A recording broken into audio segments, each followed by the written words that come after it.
O telefone tocou às 6 da manhã de uma terça-feira cinzenta, cortando o silêncio do meu apartamento como uma lâmina.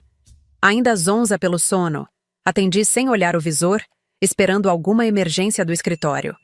Do outro lado da linha, uma voz masculina, formal e distante, se apresentou como corretor de imóveis. Senhora Laura, estou ligando para confirmar os últimos detalhes da venda da casa na Praia do Forte. A documentação está pronta para assinatura. Meu sangue gelou. Por um momento pensei estar sonhando. Um daqueles pesadelos confusos que misturam realidade e fantasia. A casa da Praia do Forte não estava à venda.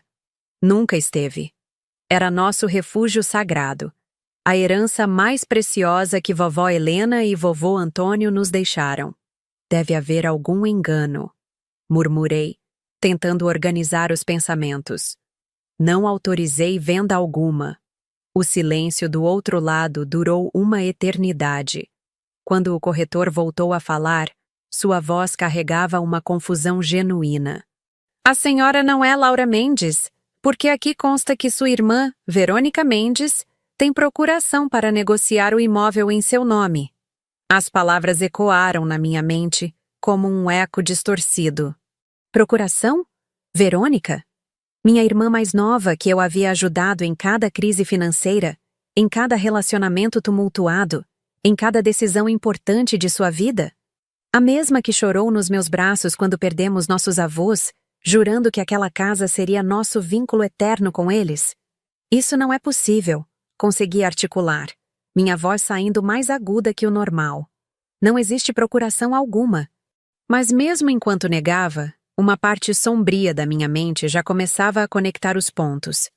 As visitas frequentes de Verônica ao cartório no mês passado, que ela justificou como papelada de trabalho. Os documentos que ela me pediu para assinar, alegando serem relacionados ao plano de saúde da família. Minha assinatura reconhecida em firma. Minha confiança cega na palavra da irmã. Desliguei o telefone com as mãos tremendo e, pela primeira vez em anos, senti o chão se abrir sob meus pés. A mulher que havia dedicado a vida a defender a justiça, que construiu uma carreira sólida como advogada criminalista, acabara de descobrir que fora vítima da traição mais cruel que se pode imaginar. A traição do sangue. Dirigi até a Praia do Forte como uma sonâmbula, ignorando os limites de velocidade e os buzinados indignados dos outros motoristas. A estrada que percorrera 1000 vezes na infância, adolescência e vida adulta, agora parecia um caminho para o patíbulo. Cada curva familiar, cada placa de trânsito, cada coqueiro na beira da estrada me lembrava do que estava prestes a perder. A casa surgiu no final da estradinha de areia como sempre fizera, imponente, acolhedora, com suas paredes brancas refletindo o sol nascente e a varanda de madeira onde vovô Antônio costumava tocar violão nas tardes de domingo. Mas desta vez havia algo diferente. Uma placa de vendido pendurada no portão de ferro, balançando com a brisa marinha como um presságio funesto. Saltei do carro e corri até a varanda, minhas sandálias fazendo barulho contra os degraus de madeira que vovô construíra com as próprias mãos.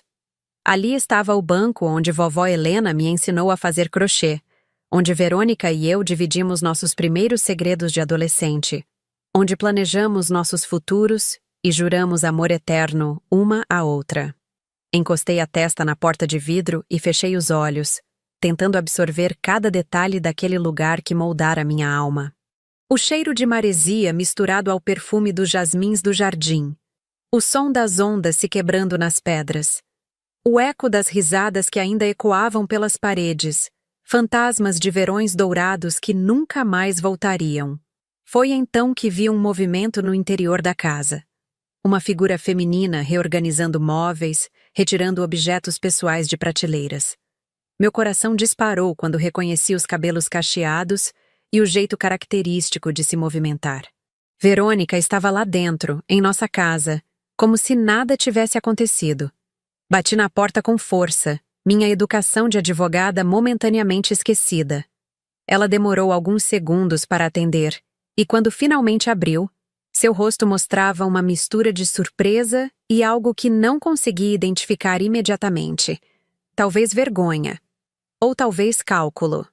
Laura! Que surpresa! Não sabia que vinha hoje. Sua voz carregava uma normalidade forçada, como se estivéssemos discutindo o tempo. Como se ela não tivesse acabado de roubar não apenas nossa herança, mas as memórias mais preciosas de nossa família. Surpresa? Repeti, minha voz saindo em um tom perigosamente baixo. A surpresa foi descobrir que minha própria irmã forjou minha assinatura para vender nossa casa. O rosto de Verônica mudou instantaneamente. A máscara de surpresa caiu, substituída por uma expressão defensiva que eu conhecia bem da nossa infância. A mesma cara que ela fazia quando mamãe a pegava mentindo sobre notas ruins ou travessuras. Laura, você não entende. Eu posso explicar tudo. Então explique, respondi cruzando os braços. Explique como minha assinatura apareceu em documentos que eu nunca vi. Explique como você conseguiu uma procuração falsa. E principalmente, explique por que nossa casa está com uma placa de vendida sem meu conhecimento. Ela me fez sinal para entrar, mas mantive-me firme na soleira. Não queria facilitar as coisas para ela. Não desta vez. Preciso do dinheiro, Laura. É uma emergência médica. Os exames detectaram um nódulo suspeito e preciso fazer uma cirurgia particular urgente. Você sabe como é o sistema público. Senti uma pontada no peito. Por um momento, a irmã mais velha em mim quis abraçá-la, consolá-la, oferecer toda a ajuda possível. Mas minha experiência como advogada havia me ensinado a questionar. Sempre questionar. Que médico? Que hospital? Me mostra os exames. Eu ainda não trouxe os documentos. Estão no carro, no Rio. Verônica, você mentiu para mim antes. Sobre dívidas, sobre empregos, sobre relacionamentos. Sempre arranjo uma desculpa para te ajudar porque você é minha irmã. Mas desta vez é diferente. Esta casa não é só minha ou sua. É nossa história, nossa família, nossa memória. Ela baixou os olhos, e por um instante vi a garotinha de 8 anos que chorava quando quebrava os brinquedos dos outros. Mas quando voltou a me encarar, seus olhos brilhavam com uma dureza que me assustou. Você sempre teve tudo fácil, Laura. Sempre foi a inteligente, a bem-sucedida, a filha perfeita. Consegue tudo o que quer com seu diploma e seu escritório chique. Eu preciso desta oportunidade. É só uma casa. Só uma casa? Repeti incrédula. Verônica, esta casa é onde nossa avó morreu, segurando nossas mãos. É onde papai e mamãe se reconciliaram depois daquela briga feia. É onde você me contou que estava grávida da Sofia. Como pode dizer que é só uma casa? Ela desviou o olhar novamente, mas sua postura permaneceu defensiva. Foi então que entendi. Não havia emergência médica alguma. Havia apenas ganância, inveja e uma distorção cruel dos valores que nossa família sempre defendeu. De volta ao escritório em Salvador, acionei todos os recursos da minha profissão. Como advogada criminalista, sabia exatamente por onde começar a investigação. Solicitei cópias de todos os documentos relacionados à venda, confrontei as assinaturas com exemplares autênticos da minha grafia e contactei o cartório onde supostamente reconheci firma. O que descobri me deixou simultaneamente impressionada e enojada com a sofisticação da fraude. Verônica havia se preparado meticulosamente. Coletou exemplares da minha assinatura ao longo de meses, praticou a falsificação até atingir uma semelhança impressionante e até mesmo estudou meus hábitos para escolher um dia em que eu estaria em audiência, criando um álibi perfeito para sua presença no cartório. Mas todo criminoso comete erros, e Verônica não foi exceção. As câmeras de segurança do cartório mostravam claramente seu rosto no dia do suposto reconhecimento de firma. O funcionário que a atendeu confirmou que ela se apresentou como Laura Mendes, usando inclusive um documento de identidade que havia perdido meses antes e que eu não sabia estar desaparecido. A cada evidência descoberta, sentia meu coração se partindo um pouco mais. Esta não era uma decisão impulsiva de uma irmã desesperada. Era um plano elaborado, executado com frieza e premeditação. Verônica havia me observado, estudado meus movimentos explorado minha confiança para executar o golpe perfeito. Tentei contatá-la diversas vezes durante a investigação. Deixei mensagens carinhosas, oferecendo diálogo e solução amigável. Propus até mesmo vender a casa legitimamente e dividir o dinheiro, caso ela realmente precisasse de recursos para tratamento médico. Mas Verônica não respondeu a nenhuma tentativa de contato. Foi através de uma conhecida em comum que descobri a verdade sobre a suposta emergência médica. Verônica estava perfeitamente saudável. O dinheiro da venda havia sido usado para quitar dívidas de cartão de crédito acumuladas em compras supérfluas e para financiar um estilo de vida que sua renda real não sustentava. A descoberta foi o golpe final na minha fé familiar. Não apenas fora traída por quem mais amava, mas toda a justificativa para a traição era uma mentira elaborada. Naquele momento, tomei a decisão mais difícil da minha vida profissional e pessoal. Processaria minha própria irmã. Elaborar a petição inicial contra Verônica foi um dos exercícios mais dolorosos da minha carreira. Cada parágrafo que digitava parecia uma punhalada no coração, mas minha formação jurídica falou mais alto que minhas emoções. A justiça precisava ser feita, independentemente dos laços familiares. A ação foi protocolada com 3 pedidos principais: anulação da venda por vício de consentimento e falsificação documental, reintegração de posse do imóvel e indenização por danos morais. Anexei todas as evidências coletadas: laudos grafotécnicos comprovando a falsificação, imagens das câmeras de segurança, depoimentos de testemunhas e até mesmo registros telefônicos que contradiziam a versão de Verônica. O juiz, Dr. Roberto Santana, um homem experiente com quem já havia cruzado em diversos processos, demonstrou surpresa ao ver meu nome como autora em uma ação contra minha própria irmã. Durante a audiência preliminar, sua expressão grave revelava o peso que dava àquele caso. Doutora Laura, disse ele durante minha oitiva, compreendo a delicadeza desta situação. Tem certeza de que não há possibilidade de conciliação familiar? Olhei para Verônica, sentada do outro lado da sala ao lado de seu advogado constituído. Um profissional jovem que parecia tão desconfortável quanto eu com toda a situação. Ela evitava meu olhar desde que entramos no tribunal. Meritíssimo, respondi com a voz firme. Tentei todas as formas de diálogo amigável. O que está em questão aqui não é apenas um bem material, mas a violação da confiança, da boa-fé e dos vínculos familiares mais sagrados. Se não houver consequências legais para este tipo de conduta, estarei sinalizando que traição e falsificação são aceitáveis quando cometidas entre parentes. A defesa de Verônica era frágil e contraditória. Seu advogado tentou argumentar que se tratava de um mal-entendido familiar, que ela tinha autorização verbal para negociar o imóvel e que a urgência médica justificava seus atos. Mas cada argumento desmoronava diante das evidências apresentadas. O momento mais difícil foi quando Verônica finalmente tomou a palavra. Com lágrimas nos olhos, ela se dirigiu não ao juiz, mas diretamente a mim. Laura, você sempre foi minha heroína. Sempre te admirei, sempre te amei. Não queria que chegasse a este ponto. Mas você não entende a pressão que sinto, vivendo sempre à sua sombra, sempre sendo a irmã menos capaz, menos bem-sucedida. Suas palavras me atingiram como socos, mas não mudaram minha determinação. Amor e admiração não justificam traição e crime. 3 semanas após a audiência, recebi a sentença em meu escritório. Minhas mãos tremiam ao abrir o envelope lacrado, mesmo sabendo que tecnicamente havia vencido o caso pelas evidências apresentadas. Vencer uma batalha legal contra a própria irmã não traz a satisfação habitual da vitória profissional. O juiz foi categórico em sua decisão. Reconheceu a falsificação documental, declarou nula a venda do imóvel por vício de consentimento, determinou a imediata reintegração da posse em meu favor e condenou Verônica ao pagamento de indenização por danos morais no valor de R$50 mil. Mais do que isso, a sentença continha uma medida protetiva que me surpreendeu.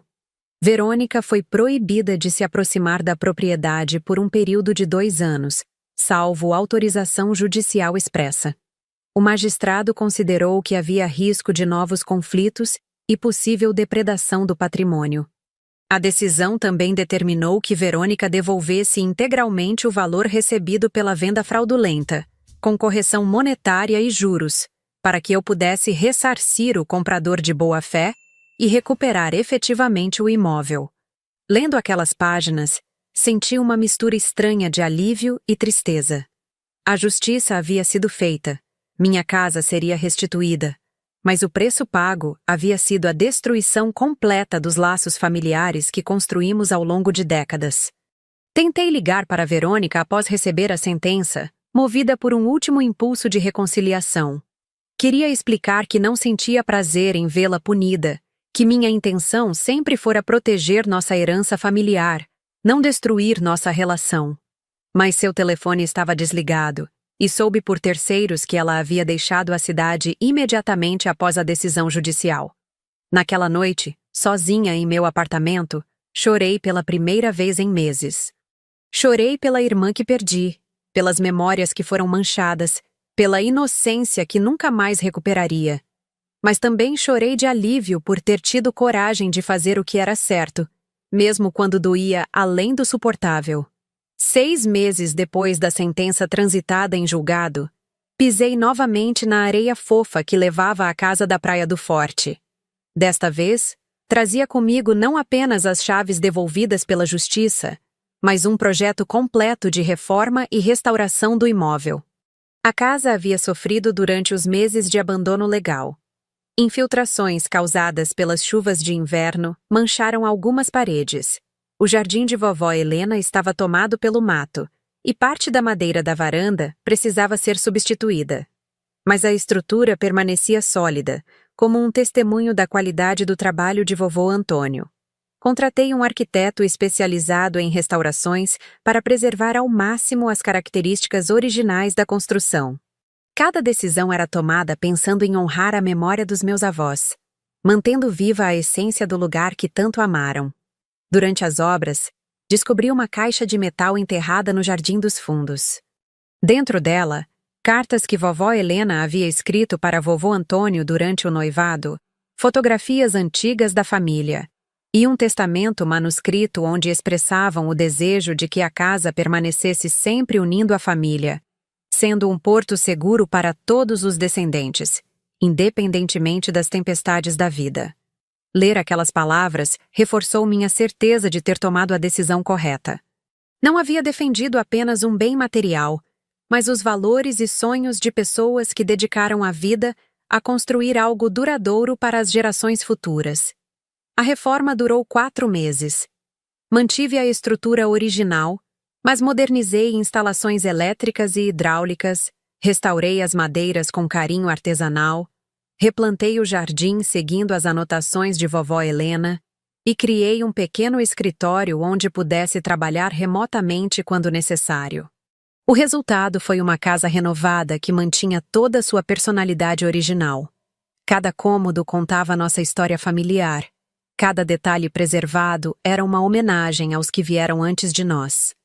1 ano após o término das obras, a casa da Praia do Forte havia se tornado meu verdadeiro lar. Transferi oficialmente meu domicílio para lá, mantendo apenas um pequeno escritório em Salvador para atendimentos que exigiam presença na capital. As manhãs começavam com caminhadas na praia, seguidas de café preparado na varanda enquanto observava o nascer do sol sobre o oceano. O ritmo de vida mais tranquilo não diminuiu minha produtividade profissional. Pelo contrário, a paz do ambiente me trouxe uma clareza mental que resultou nos melhores trabalhos da minha carreira. Recebi algumas tentativas de contato de Verônica através de parentes distantes. Soube que ela estava morando no interior de Minas Gerais, trabalhando como professora particular e tentando reconstruir sua vida, longe dos problemas financeiros que a levaram à traição. Parte de mim sentia compaixão por sua situação, mas a ferida ainda estava sensível demais para qualquer tentativa de reaproximação. Transformei um dos quartos em uma biblioteca memorial, onde guardei todos os pertences pessoais dos nossos avós, as cartas encontradas no jardim, fotografias da família e documentos que contavam nossa história. Visitantes sempre comentavam sobre a energia positiva do ambiente, como se a casa irradiasse o amor de quem a construiu. Nas tardes de domingo, costumava sentar no banco da varanda onde vovô tocava violão e refletir sobre tudo o que havia acontecido. Não sentia raiva ou ressentimento, apenas uma tristeza serena pela irmã que escolheu um caminho destrutivo em vez de confiar no amor incondicional que sempre ofereci. A casa havia se tornado mais do que minha residência. Era meu refúgio, meu santuário, meu símbolo de que fazer o que é certo, mesmo quando dói, sempre vale a pena. Ali, livre da ganância e da traição que quase a destruíram, ela pôde finalmente cumprir seu destino original. Ser um porto seguro onde o amor verdadeiro sempre encontra abrigo. Hoje, enquanto escrevo estas palavras ao som das ondas que sempre embalaram minha infância, sei que vovó Helena e vovô Antônio estariam orgulhosos. Defendemos não apenas tijolos e madeira, mas os valores que construíram nossa família. E esses valores, diferentemente da ganância que quase os destruiu, são verdadeiramente indestrutíveis. Esta história nos lembra que os vínculos familiares, por mais sagrados que sejam, não devem ser escudos para proteger injustiças. Às vezes, fazer o que é certo exige coragem para confrontar aqueles que amamos quando escolhem caminhos destrutivos. Quantas vezes você já se viu em situação semelhante, onde precisou escolher entre a lealdade pessoal e os princípios éticos? Como você reagiria se descobrisse uma traição tão profunda de alguém tão próximo? Compartilhe sua opinião. Você concorda com a atitude de Laura? Existe alguma situação que justificaria perdoar uma traição familiar dessa magnitude? Como equilibrar amor incondicional e limites saudáveis em relacionamentos familiares? Deixe seu comentário e compartilhe esta reflexão com quem? Você acredita que também precisa pensar sobre a importância de defender nossos valores, mesmo quando o preço emocional é alto? Afinal, só construímos relações verdadeiramente sólidas quando baseamos em respeito mútuo e integridade, nunca em permissividade à má-fé, mesmo quando vem de quem mais amamos.